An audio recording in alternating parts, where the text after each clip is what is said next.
Стојаково од општина Богданци и Моноспитово од општина Босилово се дел од 12 проектни области за консолидација на земјоделското земјиште.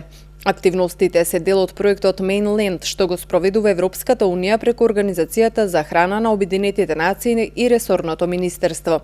Изборот на проектни области за консолидација на земјоделско земјиште е кулминација на серијата подготвителни активности кои се реализираа во текот на изминатите неколку месеци, велат од Министерството. На обуката што во септември се одржа во Струмица, министерот Николовски посочи дека укрупнувањето на земјоделското земјиште е услов за развој на аграрот. Поради неисплатливоста, малите и раситнети парцели неретко остануваат и необработени.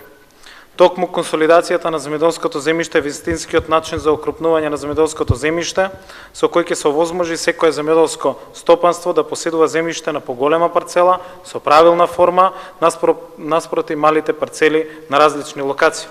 Тоа ќе придонесе за намалување на трошоците за обработка на земјоделското земјиште, примена на модерни технологии и можност за изградба на подобра рурална инфраструктура.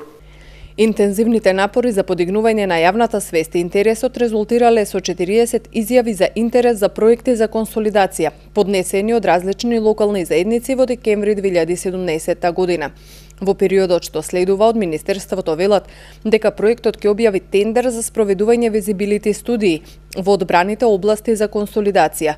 Главна цел на студиите е да се направи детална проценка на моменталната состојба на терен, да се потврди подготвеноста на земјоделците и сопствениците на земјиште да се вклучат во процесот, да се идентификуваат индивидуалните потреби, да се провери дали се задоволени сите предуслови за успешна имплементација на консолидација на земјиштето во секоја од избраните области.